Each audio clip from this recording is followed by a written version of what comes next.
So I want to Sputnik bring you guys another gameplay commentary. This is Black Desert Online, and I've gotten a few questions. a few. I've gotten a decent amount of questions about how to go from defense to offense. Right? I've done a video like this before, um, and here's the thing. Right? Here's the thing. Uh, like what you see in montages. I mean, not necessarily in mine, in the ones I make, because I don't like to show just a feed. I like to show the progression of a feed, right? So I kill one player, and right at that time, another player comes in. I kill that player. Then two players jump in. I kill those two players, and I'm moving from spot to spot, attempting to use my terrain to my advantage, and things like that. I don't like to just use I don't like to just use a clip that has, I jumped in and I killed 30 people and then I clip out. That's not me. But to my original point, players see that and they see it on a Sork and they see the player using Grim and they're like, wow, I like this class. I really want to get into this class. This player, from what most players say, this class has iframes on steroids. Wow, I really want to do that. Now, people need to differentiate, differentiate. People need to understand the difference between console and PC. On console, we don't have the luxury of being able to add Nitro, especially forward Nitro, to a particular button. All right, we see this thing here. We can do this backwards, but we cannot do it forward. On PC, you can. So you'll see on PC a lot of engages from Sorks, Awakened Sorks, where they're using this skill, right? Because this is the iframe that you know this is the iframe that has no cooldown that players are talking about, right? And you can move forward, left, right, and backwards. On console, we cannot do that. We have to put in the input. We cannot just bind it to a key, right? We just can't, right? It's just not a thing. And just keep in mind that's a 250 stamina cost there, right? There are ways you can kind of mitigate that, but then it's no longer an iframe, it becomes an SA. Okay? So we don't, like, players need to distinguish the difference, right? Console versus PC. You see, PC players, these guys will engage with forward Nitro and then proceed to do damage, and if they have enough stam remaining, they disengage with Nitro and then Shadow Leap. We just don't have that luxury. Just not a thing for us. Another thing is we even though it says, because I have a Alienware monitor, it says I'm at 120 frames per second. I know for a fact that is not the case, right? It's just not the case. So we don't have the luxury of, stable frames. We just don't have it. So a lot of the things where you can get away with things by hiding an iframe, right? That's not necessarily a thing that can happen on console. Having said all of that, a Sork has a lot of skills to allow you to, play any which way you want to. You want to play aggressive, you want to play passive, you want to play passive aggressive, whatever way you want to. The only caveat to that, but there's some caveats. And that's, if you don't know a matchup, and this is a tangent, but I'll get back to the player who wants to play the Sork. If you don't know your matchups, then that's a majority of a good Sork. Knowing the matchups, right? Knowing what are some catches. So for example, if I fight an awakened Valk, I'm sorry, not a Valk, an awakened Zerker, the matchup is in my favor, right? Even though I don't have a grab and that class has a grab, the matchup is in my favor because a lot of the things that an awakened Zerker does, especially with those frontals, I can counter that. I attempt to counter frontals all day. The matchup is in your favor. If you fight, I've done a video about classes, shield classes. If you fight certain shield classes, a good example of that is a warrior. I know a lot of warriors are aggressive, right? And to attempt to be aggressive with a Sork is not a good recipe for success, right? I know a warrior, their grab is the animation. I just seem to be able to see the animation. It's always available. You can bait their grab off a lot, right? I know if they turtle up, and their shields, they can only move a certain way, right? And I know their movement is slowed, right? I know those things, right? If you're fighting an awakened assassin, I know that a lot of their catches will be like a double. One will be a fake to try to CC you. The other one will come with that spinning blade. And then I know it's a good way for me to catch them. And I can go on and on about, particular classes. Like ninjas, they fight in a circular mode, right? They can't get to you in a straight line. So even though a ninja is really fast and all of their skills seem fast, as long as you move from left to right, and you tend to keep them in front of you, there's only so much the ninja can do to you, right? That's an even matchup for me, at least. Kuno is a little bit different. They move from north to south very quickly.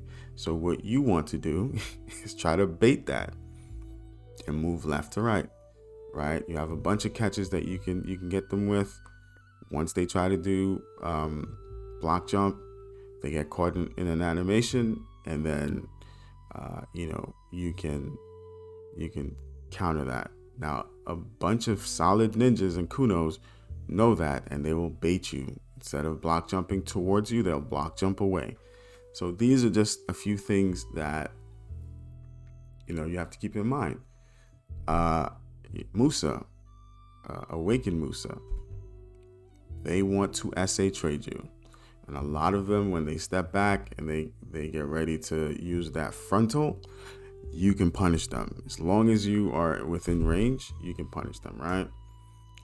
But you need to know the matchups for pretty much all classes. That's why in the video that I made about shield classes, the one class I have not figured out the matchup for is Succession Nova.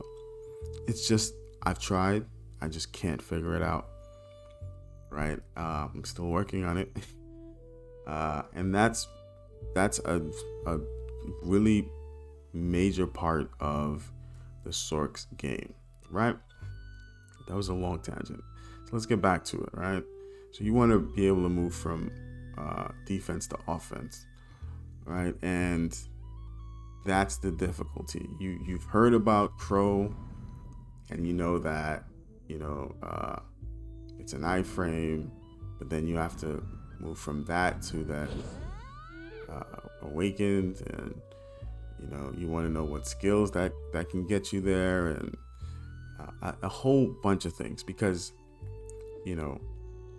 Shadow Eruption will not catch players who know the Sork matchup. You're not catching players with Shadow Eruption, right? That's the protected CC. Shadow Ignition, that's unprotected CC. You are not catching players with those types of things. What you need to do, right, as a Sork, is to try to give people different looks, right? That's what you want to do, and I'll point out some of the looks that you can give them, because I find, and this is this is not me. This is what I've heard, and this is what people have told me. People who are trying Sork, especially the new players, their difficulty is, they can play the defense, right? They can play the defense.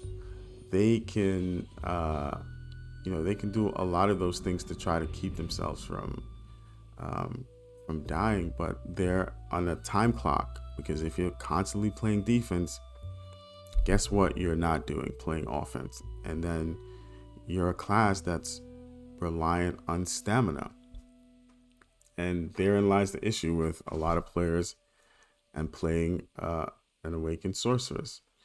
And I would suspect the same thing for Succession Sork, right? You just are heavily reliant on stamina, similar to Assassin. So you're on a time clock, and you have to find ways to kind of regen your stam. You have to find ways to put enough pressure on players so they can back off of you, and all of that is like a give and take, right? But I'll give some. I know this is like, I've spent like 11 minutes talking and not mentioned anything tangible. All right. So there are a few things I would recommend. Don't do that in BA. That's the first thing. Let me lock this. I'm testing. I usually just go with Grim for my rage, but I've been testing stuff. One thing I would suggest to you, and that is to move, right, your swap button when you're switching stances. I know it's triangle. I would suggest that you move that to R3. For me, it's a lot easier because I've been doing this since Call of Duty days, right? Where you got to drop shot and do XYZ. So I'm familiar with using my right analog stick, like the R3 button. So moving your swap from triangle to R3. Because the thing is, as a Sork, right, you spend a majority of your time attempting to like use your frontal. At least I do, right? And you have to be able to use your frontal and maneuver your camera while you're doing that. So you have to be able to do it simultaneously, right? And having to then remove. I play claw. That's another thing. You play claw, or you get a controller with paddles. So you can either put it on your back button. I'm just so accustomed to doing it, and not everyone has access to buy themselves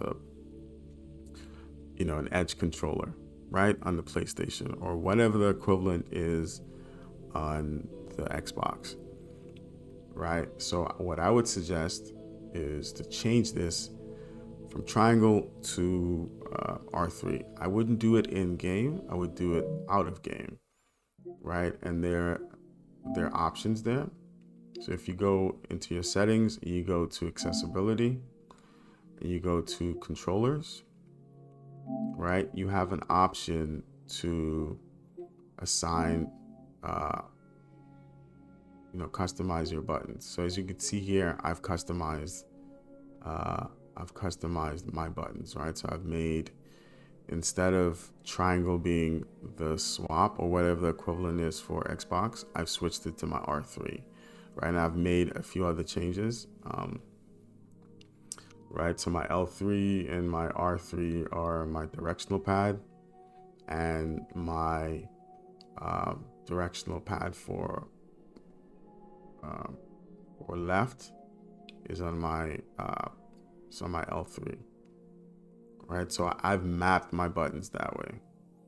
You might want to do it differently, but that's one way to kind of seamlessly go from pre-awaken to awaken. Now, there are a lot of skills that allow you to go from awakened to pre-awakened, right? So there's your bomb skill. You can use that. There's Midnight Stinger. Your bomb skill, I use it often because it moves you forward, and that could be, you know, Sorks do suffer from being able to disengage and also being able to engage without, you know, they have difficulties engaging without Shadow Leap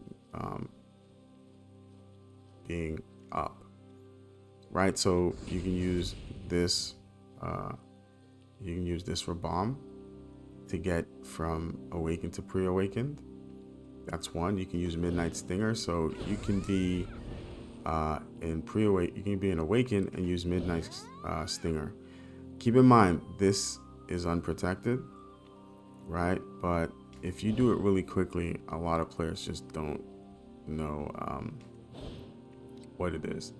Now, you will run into some issues if you don't play Claw, because Midnight Stinger is L2 and R1, right? So I don't like to use, I don't like to quick slot buttons. I don't like the quick slot stuff. I like to use it all with my hands, right? Just to give me good muscle memory.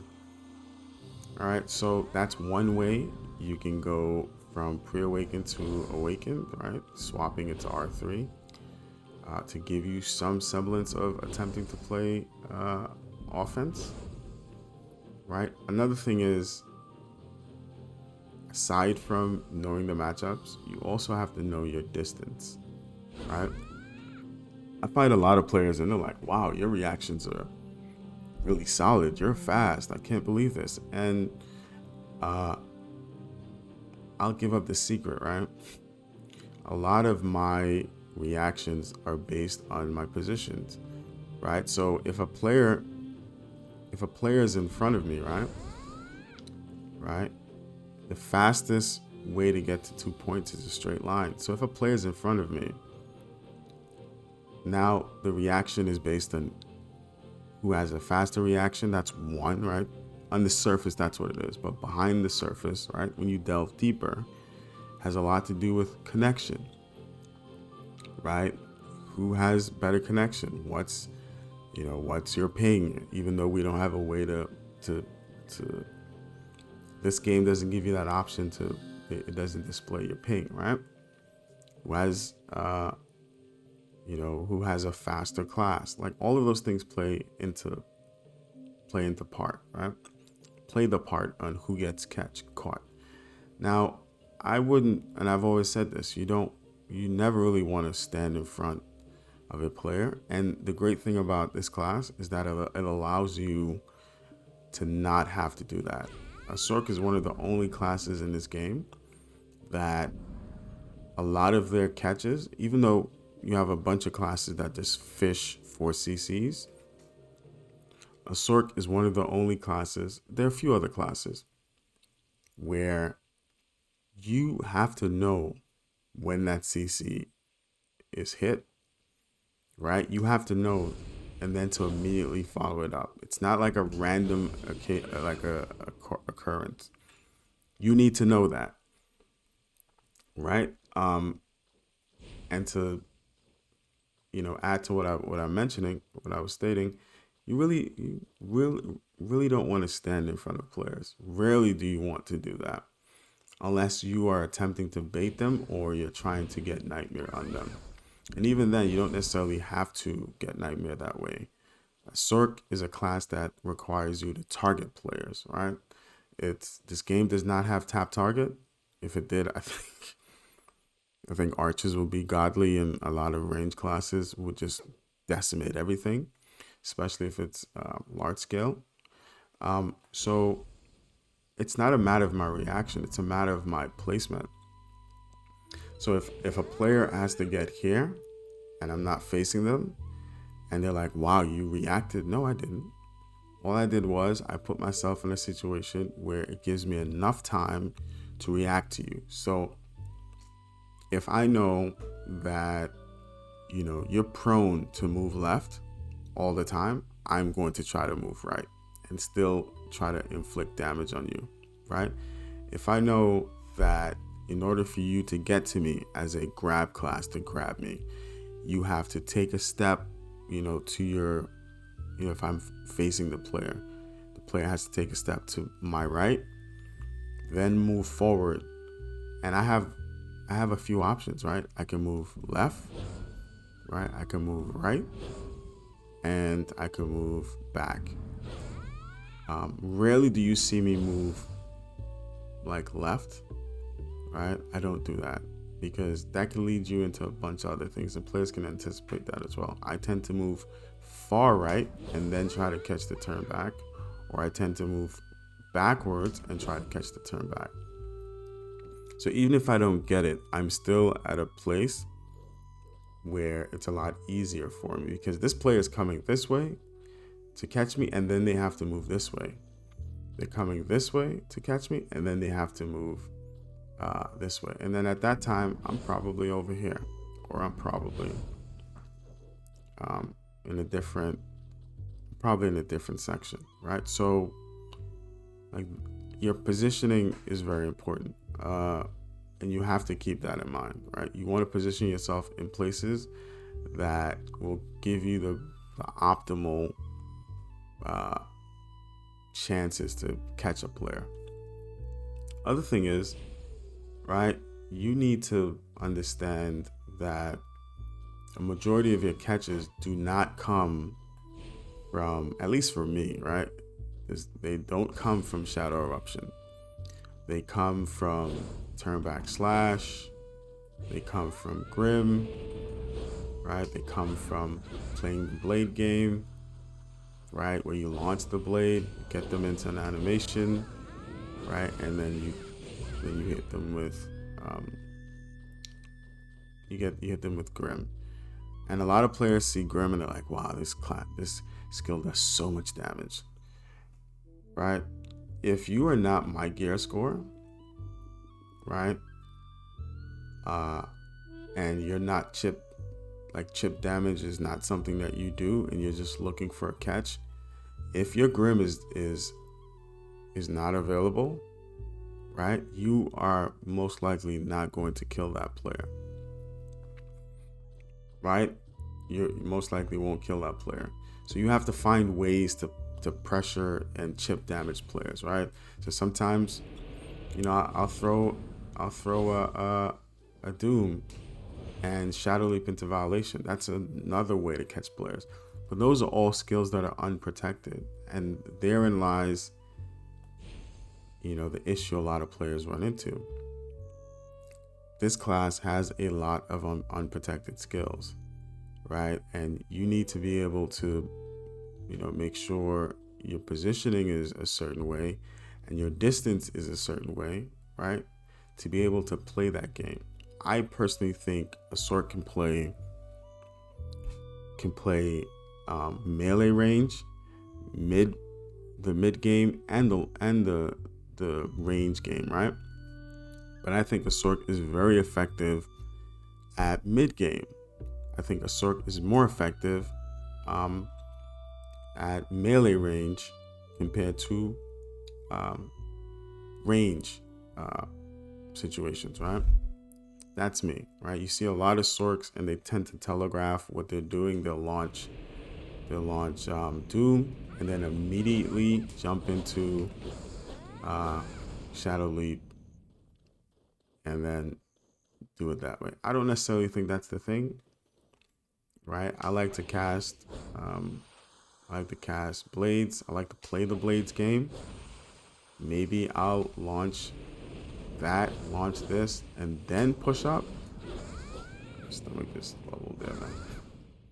And then push up. Like, there are a lot of things that you can do. You can Shadow Leap into Nightmare and then try to catch them that way. And the Nightmare change is great because a knockdown is now counted as 0.7. So it's similar to a Stiff, where it doesn't really count towards your CC limit. And so you can really follow up. And I think that was a really good change. So like these are the things that you have to do to just get to that point where, you know, you can seamlessly go from offense to defense. But you need to know the matchups. You also need to have enough damage, because if you don't have enough damage, players will pressure you, and you'll start to realize that, oh, you are running out of stamina, right? You have to find ways to regen stamina. Like a lot of Sorks do the typical, which is fine. I do it as well, right? Grim and, you know, Soul Reaper into swirling, and that entire animation regens stamina, right? But some of them, and then also you can use the new Magnus skill, right? But what I tend to also try to mix in is Dark Flame, right? Dark Flame is a movement skill. You are a Sork. You can move out of Dark Flame anytime you want, and you can also angle. Like, so you can angle your camera to go wherever you want, right? And I don't know if you know this, but wherever your camera is facing, that's where the frontal will be, right? And the frontal is conal, right? So if I'm facing here, right? If I'm facing here, that's where the block will be, and it's a conal. So you have more protection, right, to your left and your right. But you have to find ways to do that. The only skill you can't really animation out of, which I don't use it, is this skill here. Shadow Hellfire. That's why I don't use it, but you use this skill, you're locked into an animation. So to get back to my point, like you definitely have to be able to inflict damage, or at least the player feels as if you have enough damage, right? And you can do that in a variety of ways, right? I would recommend getting enough damage and just going, and I've said this before in the video I posted, go with human damage, right? The biggest positive that a Sork has, and I've said this before, it's similar to the Gauntlet classes, right? Striker and Mystic. A Sork can go all damage and still be able to mitigate incoming damage, right? With, being able to use your frontal, right? Being able to use another frontal and then go into your iframe and just play that game, right? You can do that. And you can just go AP, right? And just damage, compared to a Mystic and a Striker where they can go high DP, high evasion, hybrid, and the least amount of AP, right? They can go all the way down to 269, right? Don't quote me on that, right? 269, and they'll still be able to kill you, right? And it's just the nature of the class, right? There's some classes that they can just spam skills and not really focus on, having a specific way to CC you, like an awakened guardian. That's the epitome of just casting skills. This is my opinion about it, right? Doesn't necessarily mean it's factual, right? This is an opinion, right? This is anecdotal. This is from my experience. A lot of awakened guardians that I've fought, that's what they do. They throw out skills. They have a full CC. They have a full SA rotation, and you cannot CC them. You can't break their block. You don't have a grab. So now, SA trading them is not a thing you would want to do. And so you just have to wait for them to make a mistake, right? They do have like a frontal skill that rarely comes out. You can see that in BA, but you can't see it in open world because you don't have the option to see the the opponent's, you know, what skill and what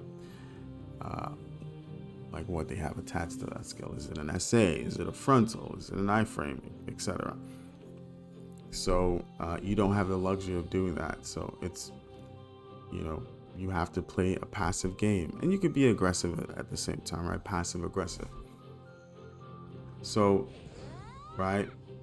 So again, if you're a new Sork, right, Grim, Shadow Eruption, and, you know, Nightcrow will not cut it, right? Those are things that a lot of new Sorks come into to the game thinking, like, once I do those things, I should be fine. And they tend to leave the class. I hear a lot of people say, well, you know, I can't stand a Sork. A Sork is so-and-so. And I think it has a lot to do with that player just knows the matchup for the most part and is looking for you to make a mistake, right? So if you reach and the person teaches you, then you'll be, I run into this all the time. I'll fight a guy, 1 or 2 or 3 times he's died or she's died, and then they just completely go SA rotation, like super passive, like going to the end of the block, the block to do everything, and then have to catch them. But it's the game. You can't, you know, even though I'm saying that, I don't fault them for it. It's just, you know, when they get hit with the damage, it's just too much. But you will have to, like, go in and out, like flow between your pre-awakened and your awakened. Hopefully this would help you. I know I went off on a bunch of tangents, but I just wanted to give this a flow perspective, an overall perspective of what you should be doing as a Sork. Now, playing Blades is more, I think, is more advanced, and this will catch a lot of players because, you know, you have to cast it, then launch it. There's a lot of stuff you're doing. You have to cancel it because it has a slow animation. You have to target the player, right? You have to do a lot of things, and a lot of players just don't want to, you know, they don't want to cast Blades. They ask me, you know, how come you have Blades up all the time? Yeah, that's just to keep players honest. And you can trap a player in an animation, right? If you have Blades here and the player is, you know, walking back and has block on walk back, you can launch this will catch them in that animation, and then you can Shadow Leap into violation, and then, you know, proceed to, you know, CC them. So yeah, hopefully this video helped, and I'm out.